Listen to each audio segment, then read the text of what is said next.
84 பேர் இதுவரை எங்கவென்றே தெரியவில்லை, காணாமலாக்கப்பட்டுள்ளார்கள். மொரட்டுவையை சேர்ந்த ஒரு சிங்கள பெண்மணி இருந்ததாகவும் அந்த சிங்கள பெண்மணி ராணுவத்தினருடன் கதைத்து சில பேரை விடுதலை செய்ததாகவும் குடியேறிய கால போதில் மண்டதீவு கிழக்கு தெரு 1ஆம் வட்டாரத்தில் முத்துமாரி அம்மன் கோயிலுக்கு முன்னால் உள்ள கிணற்று வேலை செய்யும் போது அங்கே 6 மனித சடலங்கள் கண்கண்ட சாட்சிகளாக கைது செய்யப்பட்டு விடுதலை செய்யப்பட்ட ஓரிருவர் கிணத்தில் போடும் போது கைது செய்யப்பட்டு பின்னர் விடுதலையான ஓரிருவர் இன்று வரை உயிரோடு அரசாங்கம் நாங்கள் இதில் முக்கியமா வலியுறுத்துறது சர்வதேச விசாரணைக்கு நாங்கள் அழுத்தம் கொடுப்போம். நீங்கள் சட்ட நடைமுறையின் போனால் இதுக்குரிய நீதி வழங்கப்படும் என்ற அரசாங்கத்தால் என்பதை இந்த சபையில் நான் காட்டுற இடத்தை குண்டுங்க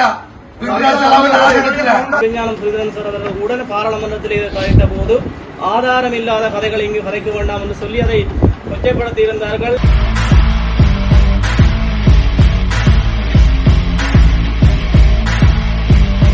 உண்மையாவே செம்மணியில் மனித புதைக்குழி அகழ்வாராய்ச்சிகள் நடைபெற்றுக் கொண்டிருக்கின்ற தருணத்தில் கௌரவ பாராளுமன்ற உறுப்பினர் சிவஞானம் ஸ்ரீதரன் அண்ணே அவர்கள் தீவை சொந்த இடமாக கொண்டவர், தீவ மக்களுக்கு பாரிய சேவைகளை ஆற்றியவர் என்ற அடிப்படையில் தீவகத்திலும் அதாவது மண்டதீவிலும் மனித புதைக்குழிகள் இருக்கு என்று பாராளுமன்றத்தில் தெரிவித்த போது தற்போது அரசாங்கத்தில் நீதி அமைச்சராக இருக்கின்றவர் அவ்வாறு ஒன்றும் இல்லை, அது காது வழி வந்த தகவல், ஆதாரமற்ற தகவல் என்று கூறி அந்த விடயத்தை மழுங்கடித்து இருட்டடிப்பு செய்திருந்தார். உண்மையாவே சரியாக இன்றைக்கு 35 வருடங்களுக்கு முன்னர், அதாவது 1990ஆம் ஆண்டு 8ஆம் மாதம் இதே மாதம் 25ஆம் திகதி மாலை பொழுதில் மண்டதீவில் ராணுவம் ஊடுருவுகிறது. அந்த இடத்தில் மண்டதீவு, அல்லப்பிட்டி, மங்கும்பான் பகுதிகளை சேர்ந்த 100கணக்கான இளைஞர்கள் கைது செய்யப்படுகிறார்கள். கைது செய்யப்பட்டவர்களில் இதுவரை 84 பேர் இதுவரை எங்கவென்றே தெரியவில்லை, காணாமலாக்கப்பட்டுள்ளார்கள். மிகுதி சிறு எண்ணிக்கையானவர்கள் அந்த மண்டதீவில் அந்த கால பகுதியில் மொரட்டுவையை சேர்ந்த ஒரு சிங்கள பெண்மணி இருந்ததாகவும் அந்த சிங்கள பெண்மணி ராணுவத்தினருடன் கதைத்து சில பேரை விடுதலை செய்ததாகவும் ஓரிருவரை முன்னாள் அமைச்சராக இருந்த டக்ளஸ் தேவானந்தா அவர்கள் விடுதலை செய்ததாகவும் மற்றவர்கள் அனைவரும் கொல்லப்பட்டு கிணறுகளில் போடப்பட்டுள்ளார்கள். 3 கிணறுகள் இருந்தது. உண்மையாவே மண்டதீவில் 3 மனித புதைக்குழிகள் இருந்த இடத்தில் மீள்குடியேறிய கால போதில் மண்டதீவு கிழக்கு தெரு 1ஆம் வட்டாரத்தில் முத்துமாரி அம்மன் கோயிலுக்கு முன்னால் உள்ள கிணற்று வேலை செய்யும் போது அங்கே 6 மனித சடலங்கள் கைகள் கட்டப்பட்டு கால்கள் கட்டப்பட்ட நிலையில் 6 மனித சடலங்கள் கண்டெடுக்கப்பட்டன. அதன் பின்னர் 2004ஆம் ஆண்டு அதே 2ஆம் வட்டாரம் கிழக்கு தெரு தோட்டக்காணியில் இன்று வரை 55 தொடக்கம் 60 வரையான சடலங்கள் ஒரு கிணற்றில் இருக்கிறது. இது தொடர்பாக கண்கண்ட சாட்சிகளாக கைது செய்யப்பட்டு விடுதலை செய்யப்பட்ட ஓரிருவர் இன்று வரை உயிரோடு இருக்கிறார்கள் சாட்சிகளாக. இவ்வாறு 58 தொடக்கம் 60 சடலங்கள் அந்த கிணத்திலும், மண்டதீவு தேவாலயத்துக்கு முன்னால் இப்போது ஆர்சி வித்யாலயம் அமைந்துள்ள கிணத்தில் 7 தொடக்கம் 10 சடலங்கள் இருக்கிறது.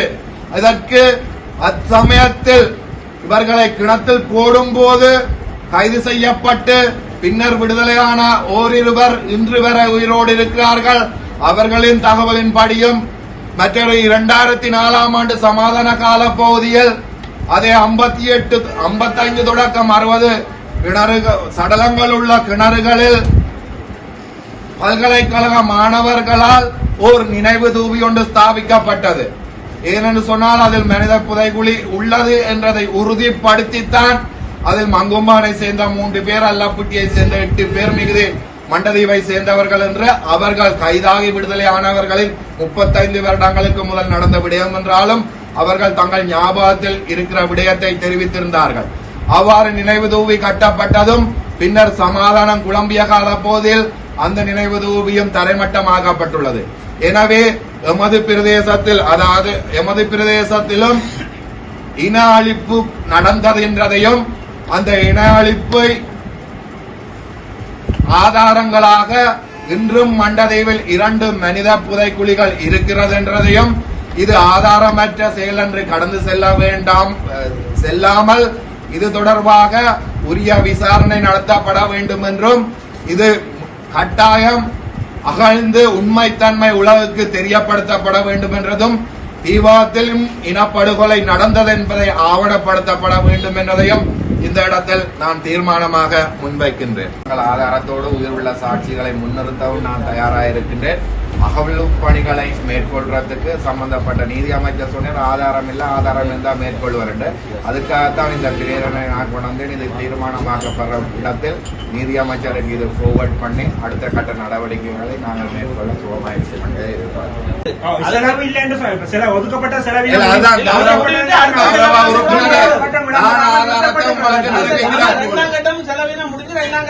ஒதுக்கப்பட்ட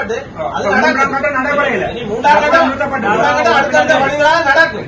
அதே போல இதுவும் அவர்கள் சொல்லுகிறார்கள் சட்ட ரீதியாக அணுகும். அரசாங்கம் சட்ட ரீதியாக தான்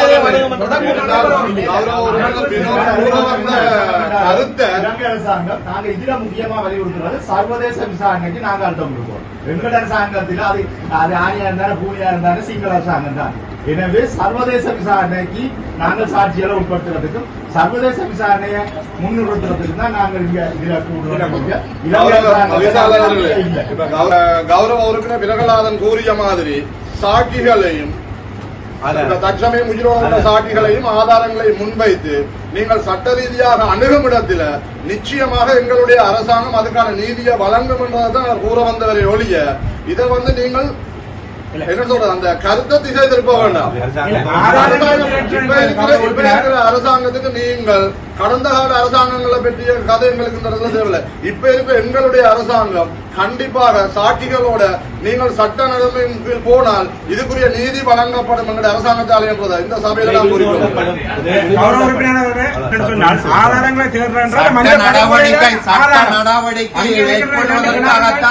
நான் இந்த பிரேரணையை முன்வைத்தேன்.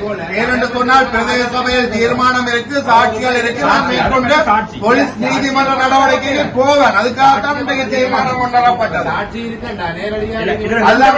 உறுப்பினரே பிரதேச சபை பிரேரணை இருக்கு, சாட்சி இருக்கு, இரண்டையும் கொண்டு போய் நான் சிவில் கோர்ட்ஸோ ஏதோ போடுறதுக்காகத்தான் இன்றைக்கு இந்த தீர்மானத்தை தீர்மானமாய் கொண்டாந்தேன். சும்மா வச்சுட்டு தீர்மானமாக்கிட்டு இருக்கிறதுக்கு இல்ல.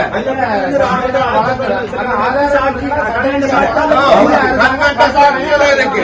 இந்த 3 பேர் காணாம போன ஒரே குடும்பத்தை சேர்ந்த 3 பிள்ளைகள் காணாமல் போனதாண்ட அம்மா எழுத்து மூல கடிதம் மண்டதீவில் இன்னும் இருக்கிறார். 3 பிள்ளைகள்.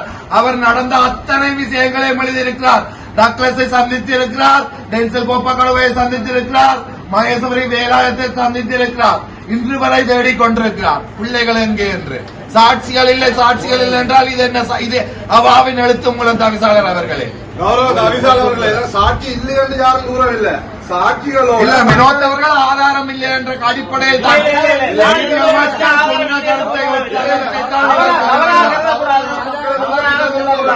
நான் எந்த ஒரு இடத்துலயும் ஆதாரம் இல்லை என்றதை சொல்ல ஆதாரம்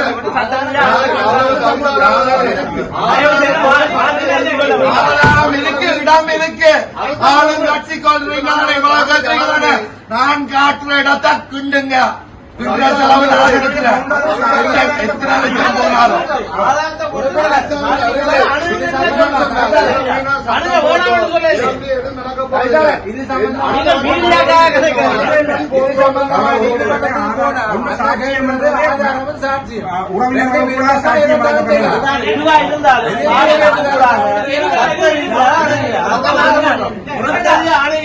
அதுக்கு ஏற்ற நடவடிக்கை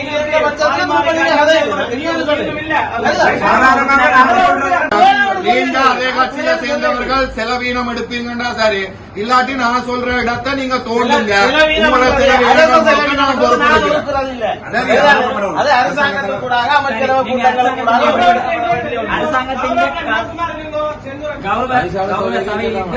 அனைவருக்கும் வணக்கம். மனித புதைகுழிகள் தொடர்பான விடயத்தை அவர் முதலிலே சபையில் என்னிடம் அதை மாதாந்த கூட்டத்திலே பிரேரணையாக முன்வையுங்கள் என்று சொன்னபோது இது சபை கூட்டத்தினுடைய அதிகார வரம்புக்கு அப்பாற்பட்டு இருந்த போதிலும் எங்களுடைய தீவக மக்கள் அடைந்த வலியை வெளியிலே கொண்டு வர வேண்டும், அதற்கான நியாயம் கிடைக்க வேண்டும் என்ற அந்த ரீதியிலே எங்களுடைய தீவக மக்களின் உணர்வுகளை புரிந்து கொண்டவர் என்ற அடிப்படையிலே இந்த பிரேரணையை நான் சபைக்கு எடுத்திருந்தேன். ஸோ இங்கு கூறின அனைத்து உறுப்பினர்களும், அதாவது இதில் அந்த கலந்துரையாடிய தங்கள் கருத்துக்களை கூறின அனைத்து உறுப்பினர்களும் ஒருமித்த கருத்தாக இந்த மனித புதைகுழியின் விசாரணை என்பது நடத்தப்பட வேண்டும், அந்த மனித புதைகுழியானது தோண்டப்பட வேண்டும் என்றுதான் எல்லாருமே உங்களுடைய கருத்துக்களை கூறியிருக்கின்றீர்கள். கௌரவ நாடாளுமன்ற உறுப்பினர் சிவஞானம் ஸ்ரீதரன் சார் அவர்கள் உடன் பாராளுமன்றத்தில் கதைத்த போது ஆதாரம் இல்லாத கதைகளை இங்கு கதைக்க வேண்டாம் என்று சொல்லி அதை கொச்சைப்படுத்தி இருந்தார்கள், கேலி செய்திருந்தார்கள். ஸோ அதற்குரிய ஆதாரத்திற்கு வலி சேர்க்கும் முகமாக கௌரவ உறுப்பினர் பிரகலாதன் கொண்டு வந்த இந்த பிரேரணையை நாங்கள் ஒட்டுமொத்தமாக ஏற்றுக்கொள்கிறோம். அந்த வகையில் இது தொடர்பாக நாங்கள் இங்கு கதைத்த விடயங்கள் அனைத்தையும் சம்பந்தப்பட்ட தரப்புகளுக்கு எழுத்து மூலமாக நாங்கள் அனுப்புகின்ற செயற்பாட்டிலே நான் ஈடுபடுவேன் என்ற இந்த இடத்திலே கூறிக்கொண்டு இது சம்பந்தமான அந்த விடயத்தை தொடர்ந்து நிறைவு செய்து கொள்வோம். அடுத்த விடயம் உணர்ந்து பிரச்சனை இந்த தன்மை உணர்ந்து மற்றது எமது பிரதேசத்தில் நடந்த பிரச்சனைக்கு பிரதேச மக்கள் நாங்கள் தலை சேர்க்க வேண்டும் என்ற தன்மை அறிந்து இந்த நிகழ்ச்சி நிரலில் சேர்த்ததற்கு நன்றி. அடுத்த விஷயம்